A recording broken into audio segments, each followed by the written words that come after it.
श्रावण महिन्यात नॉनव्हेज का खात नाही, ही तर सगळी अंधश्रद्धा आहे, असे प्रश्न तुमच्या मनात येत असेल तर हा व्हिडिओ तुमच्यासाठी.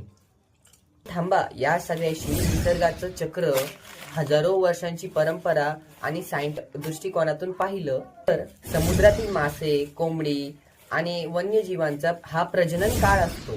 तसेच श्रावणातील दमट आणि कमी प्रकाश असलेल्या वातावरणात कोंबड्यांचा हा प्रजनन काळ असतो. त्यांच्या शरीरात हार्मोनल बदल होत असतात. तसेच गवतावर आलेली कीड मेंढ्या, बकऱ्या मोठ्या प्रमाणावर खात असल्यामुळे त्यांना आजार होण्याची शक्यता असते. माशांना प्रजननाला सुद्धा विशेष नाजूक काळ असतो. हा सुद्धा एका स्पेसिफिक काळासाठी मासेमारीवर बंदी घालतात, कारण ह्या काळात त्यांना मारणं म्हणजे त्यांच्या वंशवृद्धीवर आळा घालणेच नाही का. फूड चेन पण बिघडली जाऊ शकते.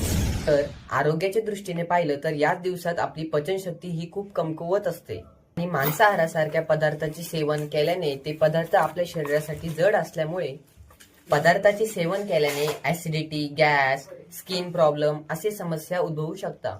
मांसाहार हे तामसी अन्न असल्यामुळे शारीरिक आणि मानसिक इम्बॅलन्स निर्माण करतो. त्यातच आपण निसर्ग पुन्हा बहरायला लागतो.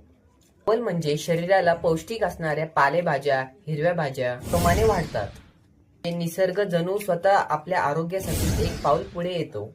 आता हे सर्व पाहता श्रावणाला तुम्ही फर्टिलिटी मंथ का म्हटलं जातं हे तुम्हाला कळालंच असेल.